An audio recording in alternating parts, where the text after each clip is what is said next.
ಈ ಘಟನೆ ನಡೆದಿರ್ತಕ್ಕಂಥದ್ದು ಕಂಡಕ್ಟ್ರು ಮತ್ತು ಇಬ್ಬರು, ಒಂದು ಹುಡುಗ ಒಂದು ಹುಡುಗಿ, ಟಿಕೆಟ್ ವಿಚಾರದಲ್ಲಿ.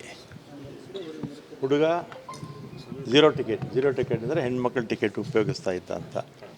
ಆ ಸಂದರ್ಭದಲ್ಲಿ ಕಂಡಕ್ಟ್ರಿಗೆ ಮರಾಠಿ ಗೊತ್ತಿಲ್ಲ, ಅವ್ರಿಗೆ ಕನ್ನಡ ಗೊತ್ತಿಲ್ಲ. ಆ ವಿಚಾರವಾಗಿ ಜಗಳ ಆಗಿದೆ. ಆಮೇಲೆ ಆ ಹುಡುಗ ಏನು ಮಾಡಿದ್ದಾನೆ, ಫೋನ್ ಮಾಡಿ ಬಸ್ ಮುಂದಕ್ಕೆ ಹೋಗ್ತಾ ಇರುತ್ತಲ್ಲ, ಬೇರೆಯವ್ರನ್ನೆಲ್ಲ ಕರೆಸ್ಕೊಂಡು ಇವ್ರ ಮೇಲೆ ಹಲ್ಲೆ ಮಾಡಿರ್ತಕ್ಕಂಥದ್ದು ತಪ್ಪು ಅಲ್ವಾ. ಅದು ಪೊಲೀಸು ಕೇಸ್ ತೊಗೊಂಡಿದ್ದಾರೆ, ಆ್ಯಕ್ಟ್ ಮಾಡಿದ್ದಾರೆ. ಇನ್ನೂ 10 ಜನಕ್ಕೆ ಅರೆಸ್ಟ್ ಮಾಡಿಲ್ಲ, ಒಂದು 5 ಜನಕ್ಕೆ ಕಳಿಸಿದ್ದಾರೆ ಅಷ್ಟೇ. ಇದ್ರ ಮಧ್ಯದಲ್ಲಿ ಅವ್ರ ಬಸ್ಸಿಗೆ ನಾವು ಮಸಿ ಬೆಳೆಯೋದು, ನಮ್ಮ ಬಸ್ಸಿಗೆ ಅವ್ರ ಮಸಿ ಬೆಳೆಯೋದು, ಇದರ ಅರ್ಥ ಇಲ್ಲ. ನಷ್ಟ ಯಾರಿಗೆ? ಎರಡೂ ಸಂಸ್ಥೆಗಳಿಗೆ. ಮತ್ತು ಜನ ಮಹಾರಾಷ್ಟ್ರದವ್ರು ಇಲ್ಲಿ ಬರಬೇಕು, ನಮ್ಮವ್ರು ಅಲ್ಲಿ ಹೋಗಬೇಕು. ಅದರಿಂದ ಯಾರು ತಪ್ಪು ಮಾಡಿದ್ದಾರೆ ಅವ್ರ ಮೇಲೆ ಕ್ರಮ ತಗೊಂಡಿರ್ತಕ್ಕಂಥದ್ದು ಸರಿ ಇದೆ ಅಂಥೇಳಿ ಮಹಾರಾಷ್ಟ್ರ ಸರ್ಕಾರ ಇರ್ಬೋದು ಅಥವಾ ಶಿವಸೇನೆ ಇರ್ಬೋದು, ಇದನ್ನು ಬಿಟ್ಬಿಡ್ಬೇಕಾಗಿತ್ತು. ತಪ್ಪು ಮಾಡಿದವ್ರಿಗೆ ಸಪೋರ್ಟ್ ಮಾಡ್ಕೊಂಡು ಕೂತ್ಕೊಂಡ್ರೆ ತಪ್ಪಾಗುತ್ತೆ. ಜೈ ಮಹಾರಾಷ್ಟ್ರ ಅನ್ನೋರಿಗೆ ಬಿಡೋದಿಲ್ಲ ಅನ್ನುವಂಥ ಮಾತನ್ನು ಜೈ ಮಹಾರಾಷ್ಟ್ರ ಅನ್ನೋ ಘೋಷಣೆ ಹಾಕಬೇಕು ನೀವು ಅಂತೇಳಿ ಅವ್ರನ್ನ ಹಿಡಿದು ಆ ರೀತಿ ಎಲ್ಲ ಈಗ ಅವ್ರು ಆ ರೀತಿ ಮಾಡ್ತಾರೆ. ಈ ನಮ್ಮಲ್ಲಿರ್ತಕ್ಕಂಥವ್ರು ಸುಮ್ಮನೆ ಇರ್ತಾರೆ, ಇವರು ಅದೇ ಮಾಡೋಕ್ಕೆ ಹೋಗ್ತಾರೆ. ಎರಡರಿಂದ ಏನು ಪ್ರಯೋಜನ ಇಲ್ಲ ಅಲ್ಲ. ನಾನು ನಮ್ಮ ಪ್ರಿನ್ಸಿಪಲ್ ಸೆಕ್ರೆಟ್ರಿ ಈಗ ನೆನ್ನೆನೇ ಮಾತಾಡಿದೆ. ಮಹಾರಾಷ್ಟ್ರ ಮಿನಿಸ್ಟ್ರು ಒಂದು 15 ದಿವಸಕ್ಕೆ ಮುಂಚೆ ನಮ್ಮ ರೋಡ್ ಟ್ರಾನ್ಸ್ಪೋರ್ಟ್ ಕಾರ್ಪೊರೇಷನ್ ಆಫೀಸ್ಗೆ ಬಂದಿದ್ದರು, ಮಾತಾಡೋಕ್ಕೆ ಹೇಳಿದ್ದೀನಿ. ಆಮೇಲೆ ಇವತ್ತು ನಮ್ಮ ಇಲ್ಲಿ 2 ಜಿಲ್ಲೆಗಳು, ಈ ಪಕ್ಕದ ನೈಬರ್ ಜಿಲ್ಲೆ ಯಾವುದವ್ರದ್ದು, ನಮ್ಮದು ಬೆಳಗಾಂ, ಅವ್ರದ್ದು ಕೊಲ್ಲಾಪುರ, ಇಬ್ಬರು ಅಧಿಕಾರಿಗಳ ಮಟ್ಟದಲ್ಲಿ ಇವತ್ತೊಂದು ಮೀಟಿಂಗ್ ಆಗುತ್ತೆ. ಅದಾದರೆ ನಾಳೆಯಿಂದ ಸರ್ ಹೋಗ್ಬೋದು ಅನಿಸುತ್ತೆ. ಆಗಲಿಲ್ಲ ಅಂದರೆ ನಾನು ಅಲ್ಲಿ ಮಹಾರಾಷ್ಟ್ರ ಸರ್ಕಾರಕ್ಕೆ ನಮ್ಮ ಚೀಫ್ ಸೆಕ್ರೆಟರಿ ಅವ್ರಿಗೆ ಹೇಳಿ ಅವ್ರ ಕೈಯಲ್ಲಿ ಮಾತಾಡಿಸ್ತೀನಿ. ಇಲ್ಲಾಂದರೆ ಮಂತ್ರಿಗಳ ಹತ್ರ ನಾನೇ ಮಾತಾಡ್ತೀನಿ.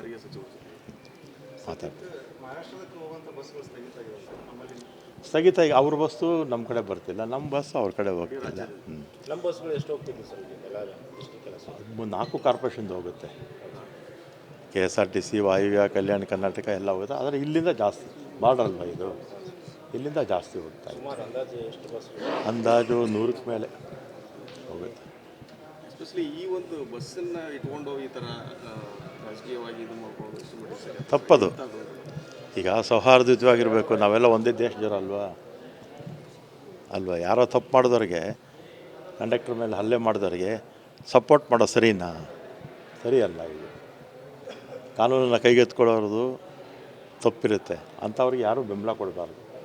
ಅಕಸ್ಮಾತ್ ನಮ್ಮವರೇ ಯಾರಾದ್ರು ತಪ್ಪು ಮಾಡಿದ್ರು ಕೂಡ, ಯಾರನ್ನ ಅಧಿಕಾರಿ ಮೇಲೆ ನಮ್ಮವರೇ ತಪ್ಪು ಮಾಡಿದ್ರು ಕೂಡ ಅಧಿಕಾರಿ ಮೇಲೆ ಹಲ್ಲೆ ಮಾಡಿದ್ರೆ ನಾವು ತಪ್ಪು ಸರಿ ಅಂತ ಹೇಳೋಕ್ಕಾಗತ್ತಾ? ಅವರು ಮಹಾರಾಷ್ಟ್ರದವ್ರು ತಿಳ್ಕೊಬೇಕು, ಅರ್ಥ ಮಾಡ್ಕೋಬೇಕು. ಕಾನೂನು ವಿರುದ್ಧವಾಗಿ ಕಂಡಕ್ಟರ್ ಮೇಲೆ ಹಲ್ಲೆ ಮಾಡಿರ್ತಕ್ಕಂಥದ್ದು ತಪ್ಪು. ನಾವು ಅವ್ರಿಗೆ ಬೆಂಬಲ ಕೊಡಬಾರ್ದು ಅಂಥೇಳಿ ಅಲ್ಲಿ ಶಿವಸೇನೆಯವರು ಮತ್ತು ಯಾರು ಸಂಘಟನೆಗಳಿರ್ತಾರಲ್ಲ ಅವ್ರು ಮಾಡ್ತಾ ಇರ್ತಕ್ಕಂಥದ್ದು. ಈಗ ನನಗೆ ಹೆಚ್ಚು ಮಾಹಿತಿ ಇಲ್ಲ.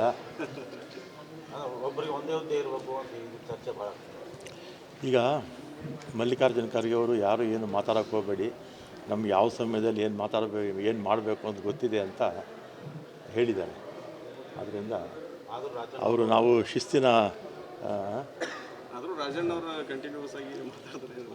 ನಮಗೆ ಗೊತ್ತಿಲ್ಲಪ್ಪ ಸರ್. ಮಾತಾಡಿದ್ರು ಇವರು ಕಾಂಗ್ರೆಸ್ನವರು ಅಧಿಕಾರಕ್ಕಾಗಿ ರಣಹದ್ದುಗಳ ರೀತಿಯಲ್ಲಿ ಕಚ್ಚಾಡ್ತಾ ಇದ್ದಾರೆ ಅಂತಂದು ನಿನ್ನೆ ಗೋವಿಂದ ಕಾರಜೋಳ ಅವರು ವಾಗ್ದಾಳಿ. ಈಗ ನಾವು ರಣಹದ್ದುಗಳ ಥರ ಕಿತ್ಲಾಡ್ತಾ ಇದ್ದೀವಿ ಅಂತ ಹೇಳ್ತಾರೆ. ಅವರು ಈಗಲೂ ರಣಹದ್ದುಗಳ ಥರ ಕಿತ್ತಾಡ್ತಾನೆ ಇದ್ದಾರಲ್ಲ BJP ಅವರು. ನಾವು ಅಧಿಕಾರದಲ್ಲಿದ್ದೀವಿ, ನಮ್ಮ ಮೇಲೆ ಆ ರೀತಿ ಅವ್ರು ಕಾಮೆಂಟ್ ಮಾಡ್ತಾರೆ. ಈಗಲೂ ಕೂಡ BJPನಲ್ಲಿ ಅಧಿಕಾರದಲ್ಲಿ ಇಲ್ಲದೇ ಇದ್ದರೂ ಕೂಡ ರಣಹದ್ದುಗಳ ಥರ ಅವ್ರು ಕಿತ್ಲಾಡ್ತಾ ಇದ್ದಾರಾ ಇಲ್ವಾ? ಬಣ ರಾಜಕಾರಣ ಅವ್ರ ಪಕ್ಕದಲ್ಲಿ ಅವ್ರು ಸರ್ವ್ ಮಾಡ್ಕೊಳ್ಳೋಕೆ ಹೇಳಿ, ಆಮೇಲೆ ನಮ್ಗೆ ಹೇಳಿ.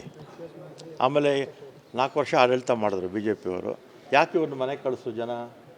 ಆಡಳಿತ ಸರಿ ಇರಲಿಲ್ಲ, ಭ್ರಷ್ಟಾಚಾರ, ಸ್ವಜನ ಪಕ್ಷಪಾತ ಮತ್ತು ಹಗರಣಗಳು BJP ಸರ್ಕಾರದಲ್ಲಿ, ಅದಕ್ಕೆ ಮನೆಗೆ ಕಳಿಸಿದ್ದು. ಅದರಿಂದ ಅವರಿಗೆ ಕಂಪೇರ್ ಮಾಡಿದ್ರೆ ಬಿ ಜೆ ಪಿಗೆ ನಮ್ಮಲ್ಲಿರ್ತಕ್ಕಂಥ ಏನೋ ಸಣ್ಣ ಪುಟ್ಟ ಘಟನೆಗಳು ಬಿಟ್ಟರೆ ಬಿ ಜೆ ಪಿಯವರಿಂದ ನಾವೇನು ಹೇಳಿಸ್ಕೊಳ್ಳೋದು ಬೇಕಾಗಿದೆ. ಕೆಪಿಸಿಸಿ ಅಧ್ಯಕ್ಷರ ಆಯ್ಕೆ ಗೊಂದಲ ಶೀಘ್ರದಲ್ಲಿ ಮುಗಿಬೋದು ಅಂತ ಯಾವಾಗ ನೀವು ಸರ್ ಖರ್ಗೆ ಅವ್ರನ್ನೇ ಕೇಳಬೇಕಪ್ಪ. ಸರ್ ಈಗ ಈ ಮಹಾರಾಷ್ಟ್ರದ ಅಲ್ಲೇ ಗಲಾಟೆ ಆಗುತ್ತೆ, ಅವರು ಕೇಸ್ ಏನಾಗಿದೆ? ಅವರು ಆ್ಯಕ್ಷನ್ ತಗೋಬೇಕು. ಸೌಹಾರ್ದಯುತವಾಗಿ ಇರಬೇಕಾಗಿದ್ದರೆ ಅಲ್ಲಿನ ಸರ್ಕಾರ ಅವರಿಗೆ ಬುದ್ಧಿ ಹೇಳಿ ಅವರು ಆ್ಯಕ್ಷನ್ ತಗೋಬೇಕು. ಇದ್ರ ಬಗ್ಗೆ ಈಗ ಹಲ್ಲೆ ಮಾಡೋದಂತರಾಗಿರ್ಬೋದು ಕೆಲವೊಂದಿಷ್ಟು ಸಮಸ್ಯೆಗಳು ಕೇಸ್ಗಳಾಗುವಂಥದ್ದು ಏನಾದ್ರು ಅಂತ ಎಲ್ಲಿ ಅಲ್ಲ ನಮ್ಮ ಇದಕ್ಕೆ ಮಾಡಿದ್ದಾರೆ ಸರ್ ನಮ್ಮ ಅಲ್ಲಿ ಜನ ಅವ್ರು ಮಾಡ್ಬೇಕು ಅದನ್ನು. ಈಗ ಬಸ್ಸು ಮಹಾರಾಷ್ಟ್ರದ್ದೋ ಅಥವಾ ಕರ್ನಾಟಕದ್ದೋ ಯಾರೇ ಹಲ್ಲೆ ಮಾಡಲಿ, ಹಲ್ಲೆ ಮಾಡಿದವ್ರ ಮೇಲೆ ಕ್ರಮ ತಗೋಬೇಕು. ಪೊಲೀಸರು ಸುಮೋಟ ಹಾಕಬೇಕಾಗುತ್ತೆ. ಪೊಲೀಸು ಸುಮೋಟೋ ಕೇಸ್ ಹಾಕ್ತಿರೇ ಲಾ ಆ್ಯಂಡ್ ಆರ್ಡರ್ ಕಂಟ್ರೋಲಲ್ಲಿರೋದು. ನಮ್ಮ ರಾಜ್ಯ ಇರ್ಬೋದು, ಕೇರಳ ಇರ್ಬೋದು, ತಮಿಳ್ನಾಡು ಇರ್ಬೋದು, ಮಹಾರಾಷ್ಟ್ರ ಇರ್ಬೋದು. ಸರ್ ಈಗ ಈ ಎಲ್ಲೋ ಬಾಡಿಗೆ ಟ್ರ್ಯಾಕ್ಟರ್ ಮಿಷನ್ ಹಾಕ್ಸೋದಂತ ಇದೆ, ಅದು ನೀವು ಎಷ್ಟು 12 ಕಂಪ್ನಿಗಳಿಗೇನೋ ಕೊಡ್ತಾ ಇದ್ದೀರಿ ಸರ್? ನಾನು ಕೊಟ್ಟಿಲ್ಲ, ಸೆಂಟ್ರಲ್ ಗೌರ್ಮೆಂಟ್ ಗೈಡ್ಲೈನ್ಸ್ ಅದು. ಆ ಕಂಪ್ನಿಗಳು ರಾಜ್ಯ ಸರ್ಕಾರದ ಏನು ಕೊಡ್ತಾರಲ್ಲ, ಈಗ ಅದು ಮಿನಿಮಮ್ ಚಾರ್ಜ್ 5,000 ಚಿಲ್ಲರೆ. ಆದರೆ ಇಲ್ಲೇ 12,000. ಅದು ಬಟನ್ಸ್ ಮೇಲೆ ಹೋಗುತ್ತೆ. ಅದು ಕೋರ್ಟಲ್ಲೇ ಕೇಸ್ ಇತ್ತು, ಕೋರ್ಟಲ್ಲೇ ಕ್ಲಿಯರ್ ಆಯಿತು. ಇದರಿಂದ ಈಗ ಮತ್ತೆ ಇನ್ನಷ್ಟು ಹೊರೆ ಭಾಳ ಆಗ್ತಾ ಇದೆ. ಇಲ್ಲ, ಆ ಥರ ಇಲ್ಲ. ಅದು ನೀವು ಗಡ್ಕರಿ ಅವ್ರನ್ನ ಕೇಳಬೇಕು. ಅದು ಯಾಕಂದರೆ ಇದು ಬರೀ ನಮ್ಮ ಕರ್ನಾಟಕದ್ದಲ್ಲ, ಇಡೀ ದೇಶಕ್ಕೆ ಸಂಬಂಧಪಟ್ಟಿರ್ತಕ್ಕಂಥದ್ದು ಪಾಲಿಸಿ ಮ್ಯಾಟ್ರ್. ಅವರು ಇಲ್ಲೇ ನಮ್ಮ ಆರ್ ಟಿ ಒ ಹತ್ರ ನಿಮಗೆ ಪಟ್ಟಿ ಕೊಡ್ತೀವಿ. ಆರ್ ಟಿ ಒ ಅದು ಬಾಪ ಅದು ಏಜೆನ್ಸಿಗಳು ಅವರು ಮಿನಿಮಮ್ ಚಾರ್ಜ್ ತೊಗೊಳ್ತಾರೆ. ಅದು ಇದೆ, ಪಟ್ಟಿ ಕೊಡ್ತೀವಿ. ಮನೆ ಕೋರ್ಟಲ್ಲೇ ಕ್ಲಿಯರ್ ಆಯ್ತದೆ, ಕೋರ್ಟಲ್ಲೇ ಕ್ಲಿಯರ್ ಆಗಿದೆ. ಬೇಸಿಕ್ಕು 5,000 ಚಿಲ್ಲರೆ, ಆದರೆ ಬಸ್ಸಿಗೆ ಜಾಸ್ತಿ ಆಗುತ್ತೆ, ನಂಬರ್ ಆಫ್ ಬಟನ್ಸ್ ಜಾಸ್ತಿ ಬರುತ್ತಲ್ಲ. ಇವ್ರದ್ದು ಒಂದು ಇದು ಕೊಡಿ, ಆರ್ ಟಿ ಒ ಎಲ್ಲ ಆರ್ ಟಿ ಒ VLTS ಎಲ್ಲರಿಗೂ ಒಂದು ಕಾಪಿ ಕೊಡಿ. ಸರ್, ಈಗ ಇದೇ ಗಲಾಟೆ ವಿಚಾರಕ್ಕೆ ಸಂಬಂಧಪಟ್ಟಂತೆ ಕರ್ನಾಟಕ ರಕ್ಷಣಾ ವೇದಿಕೆ ನಾರಾಯಣಗೌಡರು ನಮ್ಮ ನಡೆ ಬೆಳಗಾವಿ ನಡೆ ಮಾಡ್ತಾರೆ, ತಮ್ಮ ಪ್ರತಿಕ್ರಿಯೆ ಸದ್ಯಕ್ಕೆ ಈಗ ನಾರಾಯಣಗೌಡರು ನೆಲ ಜಲ ಭಾಷೆ ಬಗ್ಗೆ ಎಲ್ಲೇ ಏನೇ ಅನ್ಯಾಯ ಆದರೂ ಕೂಡ ಭಾಳ ವರ್ಷಗಳಿಂದ ಹೋರಾಟ ಮಾಡ್ಕೊಂಡು ಬರ್ತಾ ಇದ್ದಾರೆ. ತಪ್ಪು ಅಂತ ಹೇಳೋಕ್ಕಾಗತ್ತಾ ನಾವು? ಮರಾಠಿ ಕೊಂಡ್ರಿಗೆ ಬುದ್ಧಿ ಕಲಿಸ್ತೀವಿ ಅಂತ ಹೇಳಿದ್ದಾರೆ ಸರ್. ಈಗ ಯಾರೂ ಕೂಡ ಕಾನೂನು ಕೈಗೆ ತೊಗೊಳಕ್ಕೆ ಹೋಗಬಾರ್ದು. ಆದರೆ ಈ ಥರ ಅನ್ಯಾಯ ಆದಂಥದ್ದಂದ್ರೆ ಪ್ರತಿಭಟನೆ ಮಾಡೋ ಹಕ್ಕು ಅವ್ರಿಗೂ ಇರುತ್ತೆ. ಅದನ್ನು ಸ್ವಾಗತಿಸ್ಬೇಕು ಸರ್ ಕನ್ನಡಿಗರಾಗಿ. ಅದನ್ನು ನಾವು ಕನ್ನಡಿಗರಾಗಿ ಸರ್ಕಾರ ಯಾವ ರೀತಿ ಸ್ಪಂದನೆ ಮಾಡುತ್ತಂತ ಅವರು ಹೋರಾಟಕ್ಕೆ ಈಗ ಬೆಳಗಾವಿ ನಮ್ಮ ನಡೆ ಬೆಳಗಾವಿ ನಾನು ಹೇಳಿದ್ದೀನಲ್ಲ, ನಮ್ಮ ನಿಲುವು ಹೇಳಿದ್ದೀನಲ್ಲ. ಆ್ಯಸ್ ಟ್ರಾನ್ಸ್ಪೋರ್ಟ್ ಮಿನಿಸ್ಟರ್ ನಮ್ಮ ಸರ್ಕಾರದ ನಿಲುವು ನಿಮಗೆಲ್ಲ ಹೇಳಿದ್ದೀನಿ. ಸರ್ ನಮ್ಮಲ್ಲಿಂದ ಅಲ್ಲಿ ಹೋಗಿ ಬಸ್ ಆಯ್ತು, ಅಲ್ಲಿಂದ ಇಲ್ಲಿ ಎಷ್ಟು ಬರ್ತಿದ್ವಿ ಏನಾದ್ರು ಪ್ರತಿ ದಿವಸಕ್ಕೆ ಮಹಾರಾಷ್ಟ್ರದಿಂದ ಇಲ್ಲಿ ಬರುವಂಥ ಬಸ್ ಎಷ್ಟು ಸಂಖ್ಯೆ ಇವತ್ತು ಸಾಲ್ವ್ ಆಗುತ್ತೆ. ಸಹಜವಾಗಿ ಅವ್ರಿಗೂ ಜನಕ್ಕೆ ತೊಂದರೆ ಆಗುತ್ತಲ್ಲ, ನಮ್ಮವ್ರಿಗೂ ತೊಂದರೆ ಆಗ್ತಾಯಿದೆ, ಅವ್ರಿಗೂ ತೊಂದರೆ ಆಗ್ತಾಯಿದೆ. ಇವತ್ತು ಜಿಲ್ಲಾ ಮಟ್ಟದಲ್ಲಿ ಮೀಟಿಂಗ್ ಆಗುತ್ತೆ, ಇದೆಲ್ಲ ಸಾಲ್ವ್ ಆಗುತ್ತೆ. ಒಂದು ಬಾಗಲಕೋಟೆ ಇದು ಪ್ರೈವೇಟ್ ಸಾರಿಗೆ ಪರ್ಮನೆಂಟ್ ಇಲ್ಲ ಸರ್. ಇದು ಈಗ ಅಧಿಕಾರಿಗಳು ಇಲ್ಲ ಸರ್. ಅದು ಆರ್ ಟಿ ಒ ರಾಜ್ಯದ ಸಮಸ್ಯೆ ಇದೆ ಸರ್. ಆರ್ ಟಿ ಒಗಳು ರಿಕ್ರೂಟ್ಮೆಂಟು ನಾನು ಹಿಂದೆ ಇದ್ದಾಗ ಒಂದು 80 ಜನ ಆಯಿತು, ಈಗ 76 ಜನ ಕಳಿಸಿದ್ದೀವಿ. ರಿಕ್ರೂಟ್ಮೆಂಟ್ ಆಗಬೇಕಾಗಿತ್ತು, ಅಷ್ಟರಲ್ಲೇ ಒಳ ಮೀಸಲಾತಿ ಇದಾಯ್ತಲ್ಲ, ಅದು ಕ್ಲಿಯರ್ ಆಗೋವರೆಗೂ ಹೋಲ್ಡ್ ಮಾಡಿದ್ದಾರೆ. ಇನ್ಚಾರ್ಜ್ ಮೇಲೆ ನಡೀತಾ ಇದೆ. ಇನ್ನೊಂದು 76 ಜನ ಬರ್ತಾರೆ, ಆರ್ ಟಿ ಒಗಳು ಬರ್ತಾರೆ. ಒಳ ಮೀಸಲಾತಿ ಇದು ಸಮಸ್ಯೆ ಬಗೆಹರಿದ ಮೇಲೆ ರಿಕ್ರೂಟ್ಮೆಂಟ್ ಸ್ಟಾರ್ಟ್ ಆಗುತ್ತೆ.